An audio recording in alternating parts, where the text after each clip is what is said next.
Arjun master dupe ಹಾಕ್ತಾರೆ ರಿಷಬ್ ಹತ್ರನ ಎಲ್ಲ ಫೈಟ್ನ ಮಾಡಿಸಿ ಅಲ್ಲಿ ಇಲ್ಲಿ ಇಂಜುರಿ ಎಲ್ಲ ಮಾಡಿದಿರಾ. ನಿಮ್ಮನ್ನ ನಾನು ಸಿನಿಮಾ ರಿಲೀಸ್ ಆದ್ಮೇಲೆ ಕಾಂಟ್ಯಾಕ್ಟ್ ಮಾಡ್ತೀನಿ. ಕಾಸ್ಟ್ಯೂಮ್ ಡಿಸೈನರ್ ಆಗಿ ಮಾತಾಡ್ತಾ ಇಲ್ಲ, ಇದು ಹೆಂಡತಿಯಾಗಿ ಮಾತಾಡ್ತಾ ಇರೋದು. ರಿಷಬ್ ಎಕ್ಸೈಟ್ಮೆಂಟ್ ಅಲ್ಲಿ ಪರ್ಫೆಕ್ಷನ್ ಬೇಕು ಅಂತ ಎಷ್ಟೋ ಶಾರ್ಟ್ ಇದ್ರು ನಾನೇ ಮಾಡ್ತೀನಿ ಅಂತಾರೆ, ಗ್ರೂಪ್ ಹಾಕೋದಕ್ಕೆ ಬಿಡಲ್ಲ. ಸೊ ಅದಕ್ಕೆಲ್ಲ ಸಪೋರ್ಟ್ ಮಾಡ್ಕೊಂಡು ಅರ್ಜುನ್ ಮಾಸ್ಟರ್ ಫೈಟ್ ಮಾಡಿಸಿದಾರೆ. ಭೂಷಣ್ ಮಾಸ್ಟರ್ ಪಾಪ ಡ್ಯಾನ್ಸ್ ಮಾಡಿಸ್ಬೇಕು ಅನ್ಕೊಂಡು ಬಂದ್ರು, ಬಟ್ ಅವ್ರನ್ನ ಡ್ಯಾನ್ಸ್ ಮಾಡಿಸಿದ್ರು. ರಿಷಬ್ ಬಗ್ಗೆ ಏನ್ ಹೇಳೋದು? I am so proud of you. I am very proud of you. ಅದು ನೋಡ್ತಾ ಇದ್ರೆ ಟ್ರೈಲರ್ ಸಖತ್ ಆ ಜರ್ನಿ ರೀಕಾಲ್ ಆಗ್ತದೆ ನನಗೆ.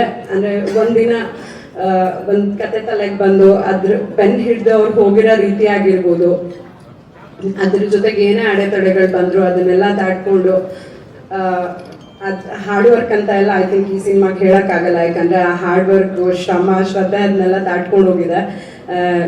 ಬೆವರು ರಕ್ತನೂ ಈ ಸಲ ಹೇಳೋದಕ್ಕಾಗಲ್ಲ, ಅದಕ್ಕಿಂತನೂ ಜಾಸ್ತಿ ಆಗಿದೆ. ಅಷ್ಟೆಲ್ಲ ರಿಷಬ್ಗೆ ರಿಷಬ್ಬೇ ಸಾಕಿ.